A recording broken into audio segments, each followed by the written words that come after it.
Qui aime la parole?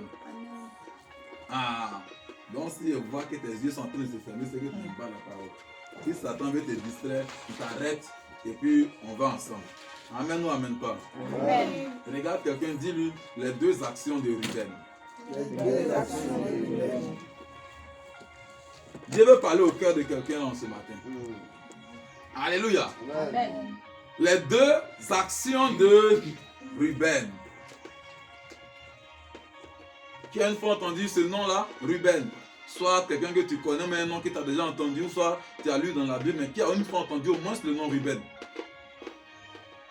Deux personnes seulement. Maman. Oui. Mélissa n'a pas encore entendu Ruben. Daniel non plus. D'accord. Ruben. Les deux actions de Ruben. Ça veut dire qu'on va parler de deux actions, deux choses que Ruben a fait, qui vont attirer notre attention et à partir desquelles le Seigneur va donner un message à quelqu'un en ce matin. Alléluia. Amen. Vous savez, on pose tous des actions d'une manière ou d'une autre. Si tu es là, fais comme ça. On pose tous des actions d'une manière ou d'une autre. Mais ces actions-là n'ont pas toutes les mêmes conséquences. Vous êtes d'accord avec moi? On fait des choses, on pose des actions dans la vie. Mais les choses qu'on fait là n'ont pas toutes les mêmes impacts, les mêmes conséquences. Parce que dans conséquence, il y a avantages et inconvénients. Quand on dit conséquences, il y a le bon côté et le mauvais côté. Donc les actions qu'on pose là ont des bonnes répercussions parfois et souvent aussi ont des mauvaises répercussions. Donc toute action que tu poses dans la vie ne peut pas être neutre. Quelqu'un ne peut pas dire que moi j'ai posé telle action là, ça ne fait pas du bien à quelqu'un, ça ne fait pas du mal à quelqu'un, c'est pas possible.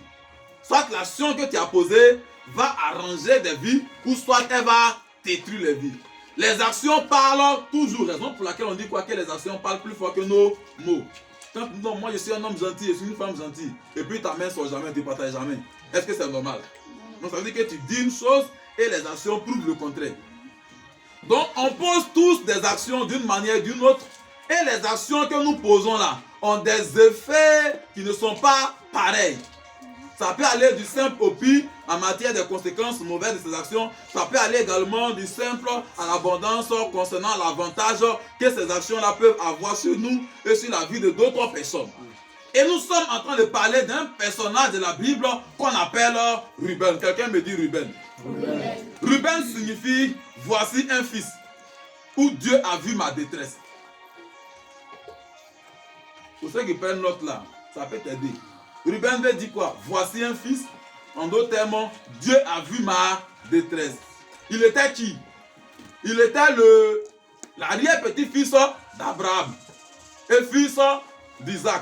Pardon, fils de Jacob que notre personne appelle Israël. Puisque Dieu l'a renommé en Israël. Il y a eu Abraham, Isaac et Jacob. Abraham a engendré Isaac.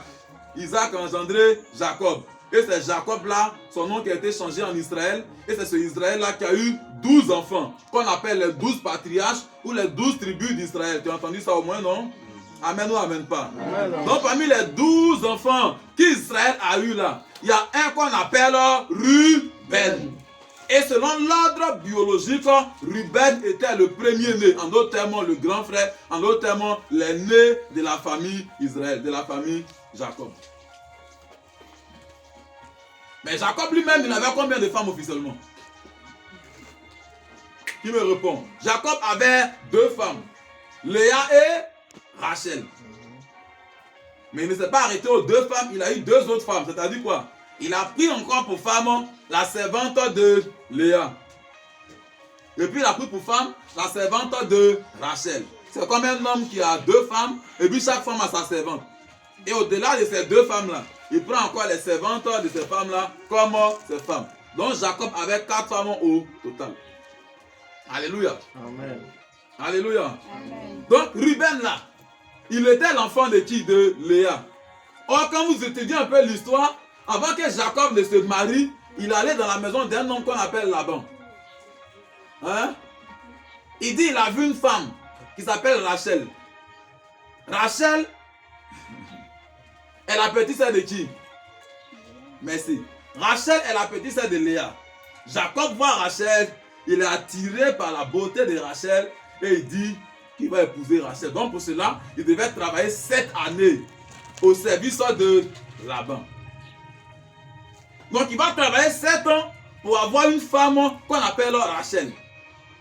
Et lorsque les 7 années ont été accomplies, le jour du mariage, son père a essayé de modifier l'apparence de Rachel. Ils l'ont bien voilé. Jacob se marie, il va découvrir sa femme. Il constate que ce n'est pas Rachel, mais c'est Léa que son père a donné en mariage. En disant que Léa, elle est née, on ne peut pas marier la petite sœur d'abord pour laisser l'aînée. Vous savez, il y a des lois bizarres comme ça. Hein. Même dans d'autres cultures africaines, ça se fait. Tant que ta grand-sœur n'est pas encore mariée, toi, tu ne peux pas te marier. Donc, si la grand-sœur, elle a vendu son mariage quelque part là-bas, là. Toi, tu ne vas jamais te marier. Donc, Jacob constate qu'il a été trompé.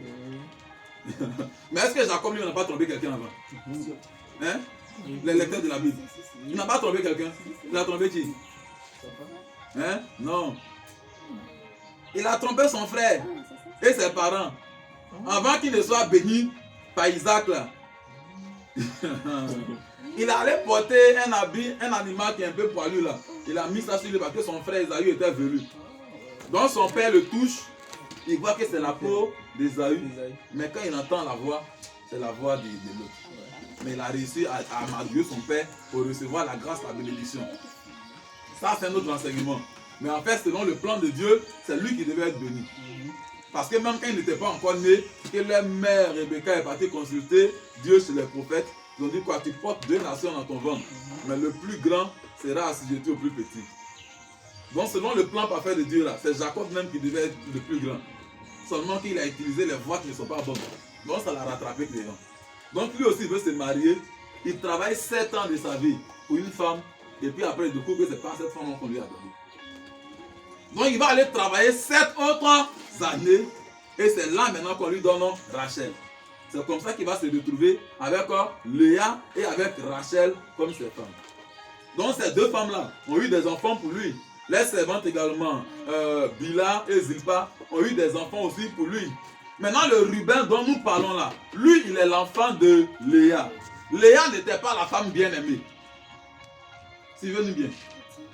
Léa n'était pas la femme bien aimée. Souvent, il y a des gens qui ont 2 femmes, 3 femmes, 4 femmes qui disent que non, moi j'aime toutes mes femmes là de la même manière. Tonton, tu es un menteur. C'est pas possible. C'est pas possible. Il y a une, même si tu ne le montres pas, même si tu veux, il faut donner 10 000 à l'autre, 10 000 à l'autre, 10 000, 10 000, 10 000. Tu manges un peu ici, un peu ici, mais quand tu manges un plat d'une là, c'est vrai, tu ne dis pas fort, mais dans ton cœur là-bas, tu dis ouais, Amla seulement sa sauce là, il faut laisser. Maintenant, quand Afoué prépare, tu m'as dit, Afoué, tu prépares bien, mais dans ton cœur là-bas, là, ça est sur le plat des âmes là, parce que tu as beaucoup de femmes et ton cœur peut pas aimer toutes ces femmes là de la même manière. Donc la femme selon le cœur de Jacob là, selon le cœur d'Israël là, était Rachel. C'était pour lui la femme parfaite, la femme que lui voulait. Mais il s'est retrouvé d'abord avec Léa. Et c'est Léa, elle sait que c'est pas moi que ce monsieur voulait marier. Mon père m'a donné en mariage et je n'ai pas de mots à dire. Et en ce moment, tu ne pouvais pas parler pour non, papa, je ne veux pas, je ne l'aime pas. Et papa t'a pris, il t'a donné. Gloire à Dieu, la vie continue. Donc, mais sans que ma position ici, là, ce n'était pas ce que le monsieur voulait. Peut-être que ce n'était pas ce que moi aussi je voulais, mais je me suis retrouvé quand même dans ça. Donc, elle n'était pas une femme qui était tellement bien aimée, cajolée, chouchoutée. Donc, c'est pourquoi elle enfante un enfant et elle dit quoi? Dieu a vu ma détresse. Voici un fils. Donc souvent certaines bénédictions que nous avons, ce sont les parenthèses que je fais, on va entrer dans le message. Certaines grâces, bénédictions que nous avons, c'est du quoi? Et cette fois-ci, avec cette grâce-là, avec cette bénédiction-là, je serai un peu regardé, je serai un peu considéré, je serai un peu accepté. Mais souvent même là, malgré ça, c'est pas ça. Elle a dit, ah, mon mari ne m'aime pas trop comme il aurait aimé Rachel ou comme il aime Rachel. Mais comme je lui ai donné un fils, son premier enfant, garçon là, je sais que Dieu a vu ma détresse. Voici un enfant que j'ai eu, les choses vont changer. Mais ce n'est pas forcément le cas. Ruben va grandir. En tant qu'il est né, il va avoir 11 petits frères dispersés, c'est-à-dire les enfants de toutes les femmes confondues. 11 petits frères. Donc ils sont au nombre de 12. Mais on parle de 2 actions de Ruben. Non mais tu as envie de me poser la question. Mais Ruben même là, il a fait quoi? Dis Ruben a fait quoi? On va lire la parole du Seigneur. Alléluia. On va prendre la Bible dans le livre de Genèse, chapitre 35. Genèse 35.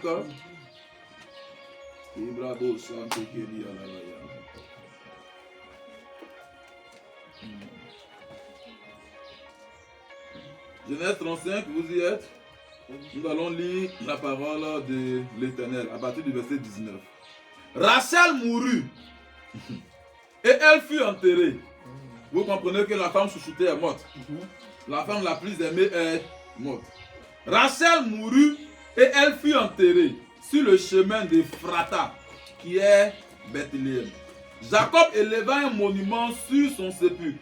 C'est le monument du sépulcre de Rachel qui existe encore aujourd'hui. Israël partit et il dressa sa tente au-delà de Migdal Eder. Pendant qu'Israël habitait cette contrée, écoutez bien ce que Ruben va faire. Pendant qu'Israël habitait cette contrée, Ruben alla coucher avec Bila, concubine de son père. J'ai envie de monter le volume. Bon, papa. Pendant qu'Israël habitait cette contrée, Ruben alla coucher avec Bila, concubine de son père. Et Israël l'a pris. Les fils de Jacob étaient au nombre de 12. Fils de Léa, Ruben, premier-né. Alléluia. Amen. Alléluia. Amen. Donc voici Ruben qui a grandi. Et on nous dit clairement ici que Rachel était quoi? Morte. Et en tant qu'un bon mari, il allait faire tout ce qu'il doit faire. Et il s'est retrouvé quelque part.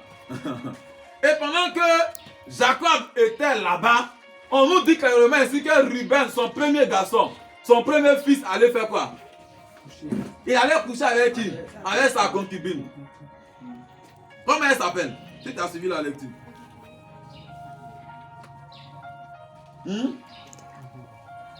Bila. Oh, Bila là, c'est la servante de Rachel. Vous me suivez, non? Chaque femme avait sa servante. Bila est la servante de Rachel, la femme bien-aimée. Et Zilpa est la servante de Léa, la femme qui n'était pas la bien-aimée.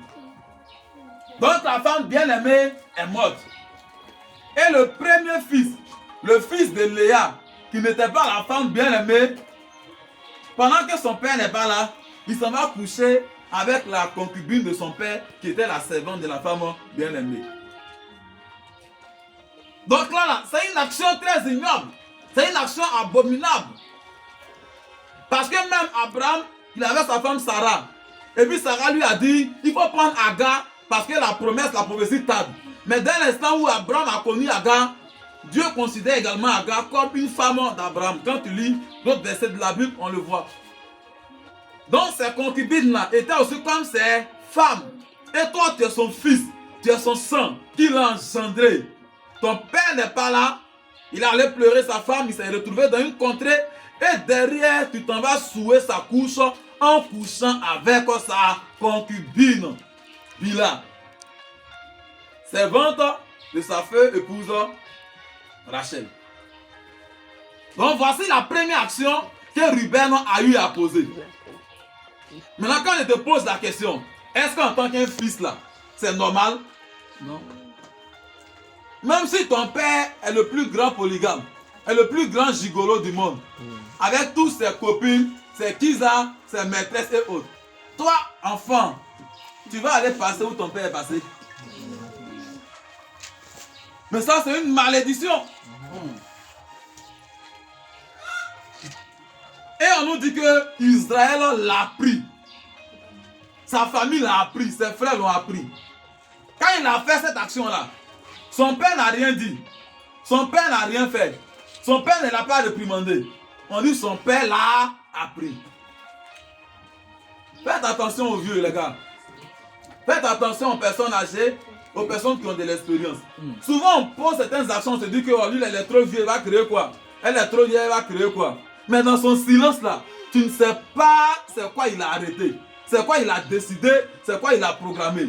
On nous dit que la malédiction est nulle sans effet. Oui, une malédiction qui est sans cause n'a pas d'effet. Mais une malédiction qui a une raison d'être, Même si tu veux soit le plus grand bishop du monde, si on la prononce comme toi, ça peut agir. Parce que tu as quitté le chemin et tu n'es pas dans la voie de la vérité. Israël a appris que son fils avait fait cela et il est resté tranquille. Ruben couche avec la femme, la concubine de son père, et la vie continue. En d'autres termes, il a soué la couche de son père. Alléluia. Alléluia. Amen. Alléluia. Amen. Et puis là, c'est après la mort. J'ai envie de dire quelque chose encore. Parle, papa. Dans ma compréhension des choses, je me dis que quelque part, Ruben était en train de se venger. Vous savez, dans les foyers polygames, là, chacun a son enfant. Hein. Quand tu vois souvent, il y a l'enfant de l'autre, il y a ta maman qui est là, il y a l'autre maman, et puis ta maman n'est pas tellement appréciée, n'est pas tellement aimée, pendant que toi-même tu es l'aîné, et que le père aussi est là, il y a des choses que tu veux bien dire, mais tu n'as pas envie de dire. Donc il y a certains foyers comme ça, où les gens sont frustrés, les gens sont choqués, les gens ont mal, mais n'ont pas la possibilité de s'exprimer, de parler, et gardent des poisons dans les cœurs. Mais au jour où l'occasion se présente, il s'exprime et il y a un danger qui est là. C'est moi qui comprends comme ça. Donc ça veut dire que Ruben, en tant que fils aîné et fils de Léa, la femme qui n'était pas la bien-aimée, pourquoi c'est pas avec Zilpa qu'il est allé sortir et puis c'est avec Bila, la servante de Rachel qu'il allait sortir. Parce qu'elles étaient deux. Il y avait la servante de lui-même, sa mère. Mais c'est pas sa mère. C'est la femme de son papa aussi. Et puis il y avait la servante de la deuxième femme là, que son papa aimait. Et puis c'est avec sa servante là qu'il allait sortir, alors que l'autre femme qu'il aimait ne vit plus. Je peux dire quoi? Si celle que j'aimais ne vit plus, quand je vois sa servante là, mon cœur est un peu réjoui. Donc je me dis que c'est vers elle maintenant que mon attention va partir. Donc si le fils s'en va coucher avec elle là, c'est que le père aura encore plus mal. Pour tout le mal, pour toute la frustration de ma mère. La Bible dit en Job 36, verset 21, « Garde-toi de te livrer au mal, quand la souffrance t'y dispose. » Ça veut dire quoi? Naturellement, ma fille, tu peux avoir un très bon cœur, des bonnes intentions, une bonne moralité, mais quand la souffrance, les défis, les challenges, la difficulté augmentent à côté de toi, tu es parfois tenté par beaucoup de choses. C'est-à-dire comme ces choses-là, à cause de la souffrance-là, il a posé cette action-là qui n'était pas bien. Mais le Seigneur dit, même si c'était vraiment chaud, même si la souffrance augmente, garde-toi de te livrer au mal. Pourquoi? Parce que la souffrance, naturellement, va prédisposer l'homme à faire ce qu'il n'avait pas envie de faire au départ. Donc Ruben se trouve dans une situation où il se voit lui aller coucher avec la femme de son père, la concubine de son père, servante de la femme bien-aimée. Toute cette frustration qu'il avait gardée depuis longtemps a fini par devenir un poison contre lui et qui va pourrir sa vie plus tard. Bien-aimé, on peut avoir des raisons, mais aucune mauvaise action devant Dieu n'est justifiable, peu importe la raison. Il a dit quoi? Tu peux avoir tes raisons, ton pourquoi tu l'as fait, mais tant que ce que tu as fait là n'honore pas le nom de Dieu là, peu importe ce que tu as comme argument là, ça ne pèse pas devant Dieu. C'est pourquoi le Seigneur nous demande de garder notre cœur plus que toute autre chose, car c'est de notre cœur que viennent les sous-sols de la vie. Ruben part souiller la couche de son père en couchant avec la servante de sa femme bien-aimée qui était la concubine de son père. Les années vont passer, les temps vont passer et voici encore une autre histoire qui va arriver. Alléluia. Dis-moi quelle est la deuxième action de Jacob, de Ruben. Quelle est la deuxième action de Ruben? Quelle est la deuxième action de Ruben? Quelle est la deuxième action de Ruben? Donc tu as bien compris sa première action, non? Si jusqu'à présent tu comprends faire comme ça. D'accord. Donc le vieux il a pris de l'âge. Il a eu d'autres enfants, comme je vous l'ai dit, là, ils étaient au nombre de 12 au total. Donc il avait un autre enfant qu'on appelait Joseph. La Bible déclare qu'il a eu Joseph dans sa vieillesse. On va lire la parole du Seigneur. Genèse 37. Genèse 37. À partir du verset 18.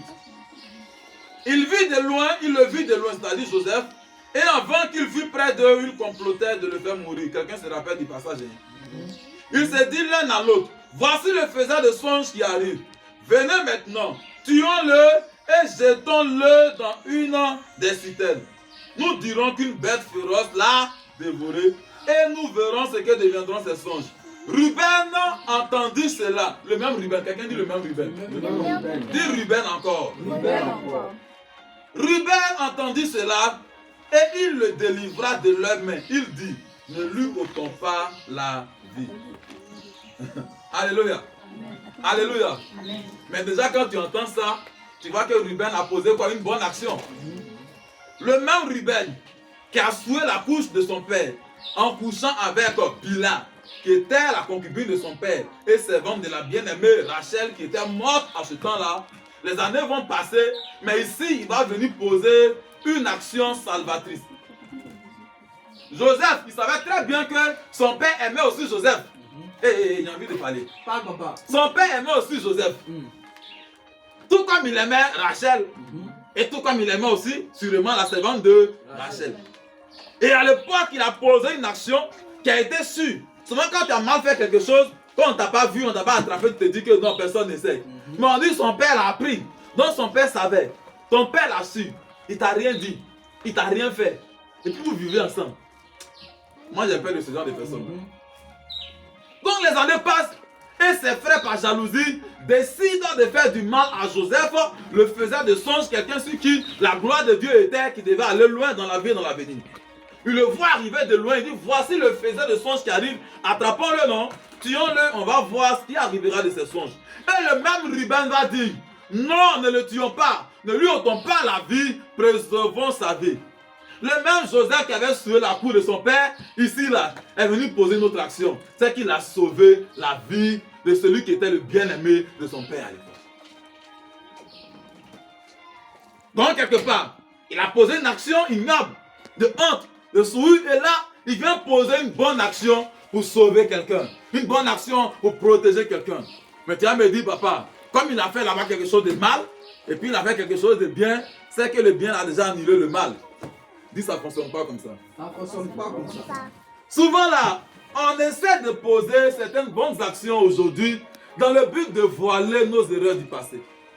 Souvent, tu essaies d'être trop gentil aujourd'hui pour cacher un peu un caractère bizarre. Souvent, tu essaies de montrer un visage lumineux maintenant à cause de toutes les atrocités que tu as fait hier. Mais tant que tu as fait ces choses-là et que ça n'a pas été réglé, ça n'a pas été confessé là, la bonne action que tu fais aujourd'hui ne va pas couvrir ça. Non, pas qu'on se dise la vérité. Plusieurs personnes se cachent derrière une gentillesse circonstancielle dans le but de faire oublier aux hommes leur caractère. Hier, quand ils sont seuls, leur caractère, quand les regards ne sont pas sur eux. Et c'est que Ruben était à longueur de journée rongé par cette histoire. Il dit non, si premièrement j'ai merdé, si premièrement j'ai foiré, au moins en tant qu'aîné, il était censé protéger ce qui appartient à son père. Vrai ou faux? Vrai. En tant que premier garçon, premier fils qui est censé protéger ce qui appartient à ton père. Quand ton père n'est pas là, c'est toi qui veilles sur ses biens, sur tout ce qu'il a. Humainement comme matériellement. C'est pas toi qui dois être encore une source de chagrin pour ton père. Mais là, il voit qu'il a m'aidé. Et cette fois-ci, en tant que le grand frère encore, au milieu de ses frères qui décident de tuer son petit frère, il dit non. Au moins ici, je peux utiliser ma position d'autorité pour dire quelque chose de bon. Souvent, Dieu te donne une responsabilité. Il te permet d'être grand frère, d'être grand soeur, d'être respecté, d'être entendu quelque part à cause des situations, des circonstances où c'est ta parole qui doit sauver. Oui.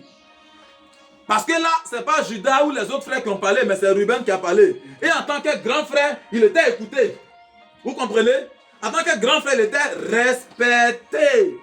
C'est une parenthèse que je prends pour vous dire, bien aimé. Utilisons notre position pour influencer dans le bon sens. Dis-moi amen. Amen, amen, amen. Utilisons notre position pour influencer les hommes, les femmes, les enfants dans le bon sens.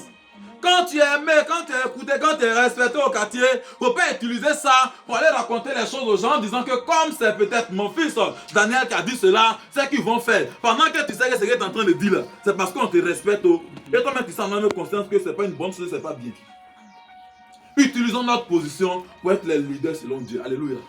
Et là, Ruben venait de poser une très bonne action. Sauver son frère en tant qu'aîné, en tant que grand frère. Donc le même Ruben qui a sauvé, le même Ruben vient de sauver, le même Ruben a préservé une vie, le même Ruben a permis à une personne d'entrer dans sa destinée en étant une barrière qui empêche la mort prématurée. Ah, dis ah. Dis ah encore. Dis ah encore. Donc Ruben fut d'un grand déshonneur pour son père et sa famille, mais il a aussi été un grand sauveteur pour son père et pour sa famille en sauvant Joseph. Maintenant, l'heure des récompenses arrive. Quelqu'un dit l'heure des récompenses. Si tu as suivi ce message jusqu'à la fin, le Seigneur va non seulement te délivrer des choses que tu caches, le Seigneur va réparer beaucoup de choses et le Seigneur va t'introduire dans la grâce. Dis-moi amen. L'heure des récompenses. Lisons la parole du Seigneur maintenant dans le livre de Genèse au chapitre 39 à partir du verset... Yes.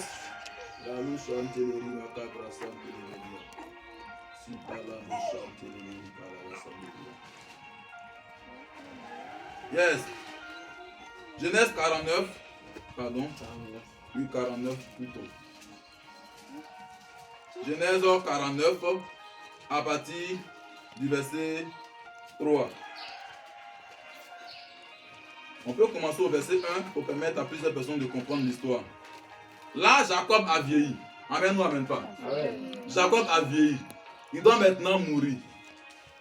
Et il appelle tous ses enfants pour déclarer sur leur vie ce qui doit leur arriver dans la suite des temps. Et j'ai pris que Dieu donne à quelqu'un cette grâce prophétique au nom de Jésus. Amen. Que la mort brusque ne t'emporte pas. Dis-moi amen bien. Amen. Qui te donne la force de grandir, de vieillir. Et un jour aussi de faire asseoir tes enfants, leur donner des instructions et de partir dans la paix du Seigneur. Amen. Amen. Amen. Jacob appela ses fils, 49 verset 1 Genèse. Jacob appela ses fils et dit: assemblez-vous et je vous annoncerai ce qui vous arrivera dans la suite des temps. Dimension prophétique des parents. Je la reçois au nom de Jésus. Amen. Rassemblez-vous et écoutez, fils de Jacob. Écoutez Israël, votre père. C'est le même, hein? Lui que Jacob, c'est le même qui s'appelle Israël. Ruben, toi, mon premier-né, écoutez maintenant. Ruben, toi, mon premier-né, ma force et les prémices de ma vigueur. Hey. Ça veut dire que l'enfant que j'ai eu dans ma jeunesse, alors qu'il était bien fort, bien galvanisé, bien puissant. Ruben, toi, mon premier-né, ma force et les prémices de ma vigueur, supérieur en dignité et supérieur en puissance. Verset 4.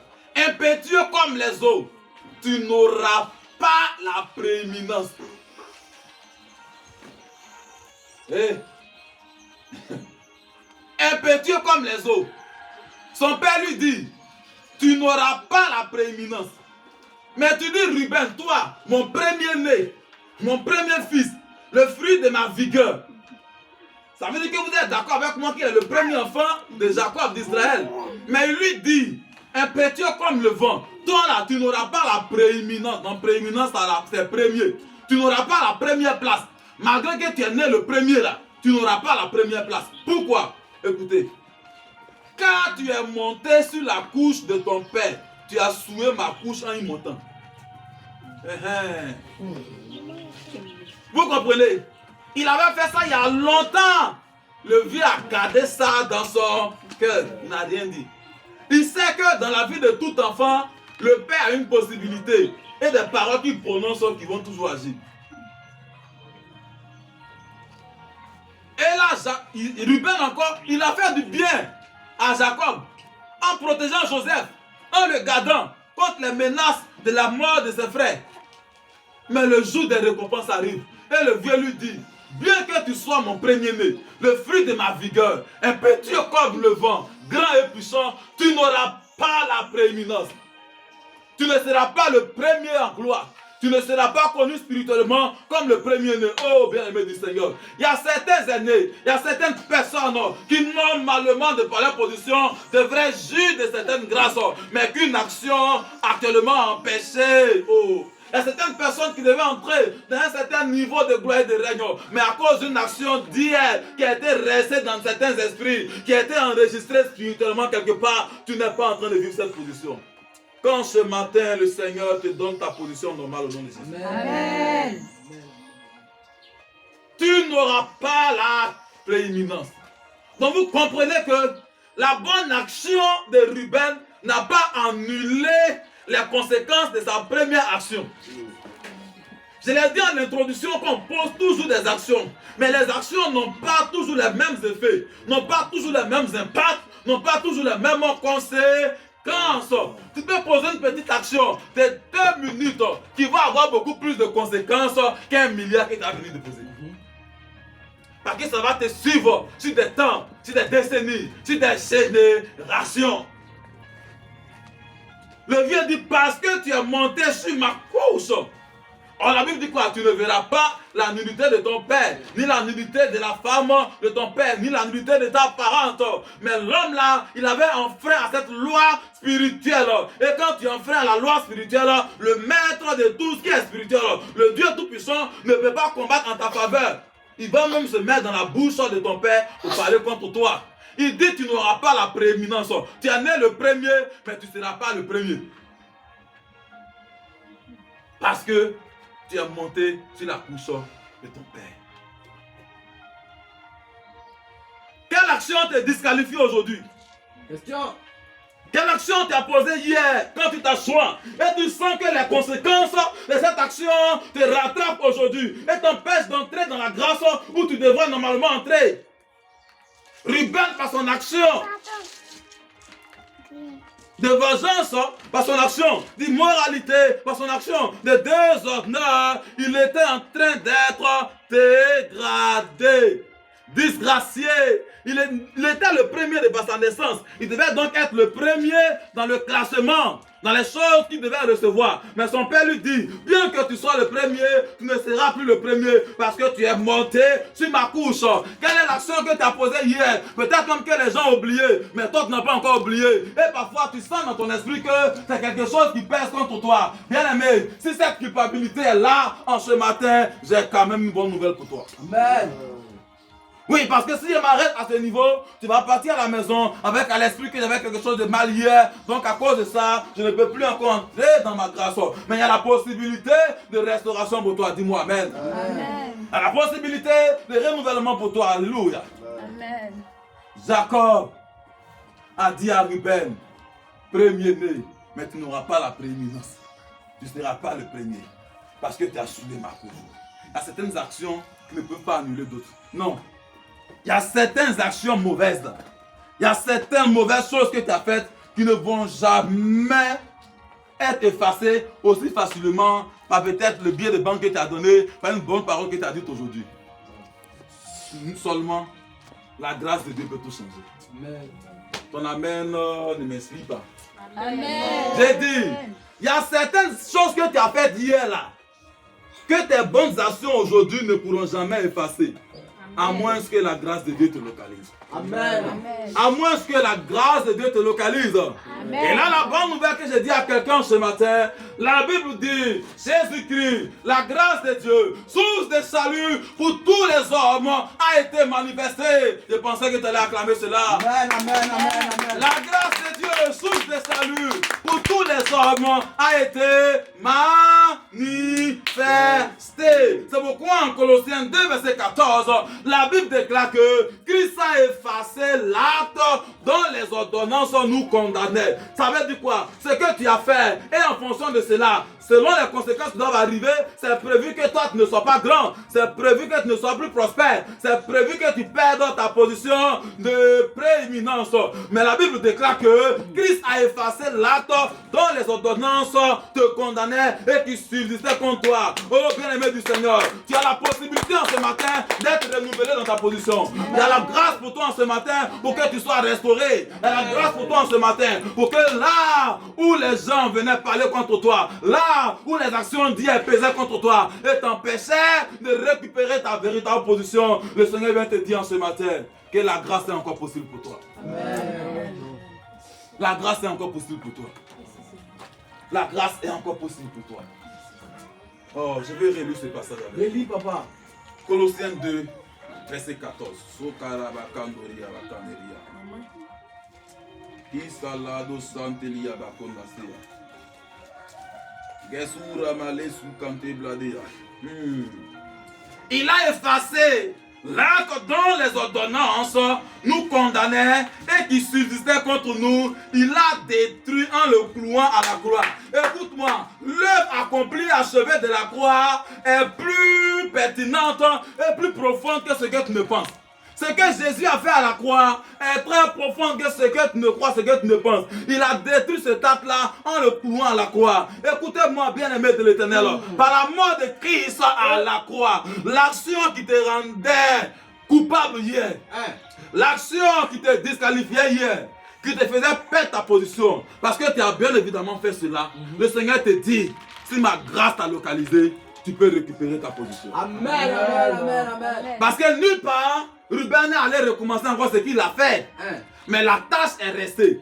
Il y a certaines tâches qu'une gomme ne peut pas effacer. Il y a certaines tâches qu'un blanco ne peut pas effacer. Il y a certaines tâches qu'une peinture épaisse ne peut pas effacer. Mais que seul le sang de Christ peut effacer. Il y a certaines tâches que n'importe grand homme ne pourra effacer. Mais que seule la grâce de Dieu pourra effacer. Je vais appeler la grâce de Dieu dans ta vie pour effacer toutes les marques et toutes les tâches que les péchés d'hier avaient laissées dans ta vie. Que les manquements d'hier avaient laissé dans ta vie. Que la désobéissance d'hier avait laissé dans ta vie, que la trahison d'hier avait laissé dans ta vie.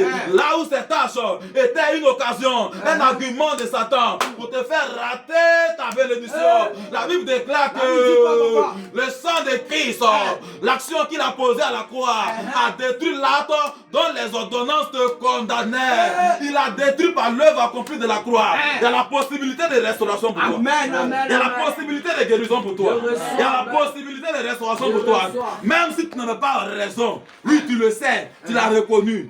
Mais reconnaître et puis le savoir, s'il n'y a personne pour te repositionner, tu es foutu.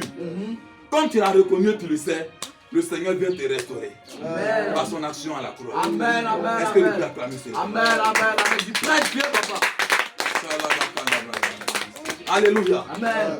Alléluia. Amen. Les deux actions de Ruben. La première action, très mauvaise. La deuxième action, bonne. Mais la première a eu plus de force que la deuxième. Parce que son père s'est basé sur la première pour prononcer le jugement concernant leur futur.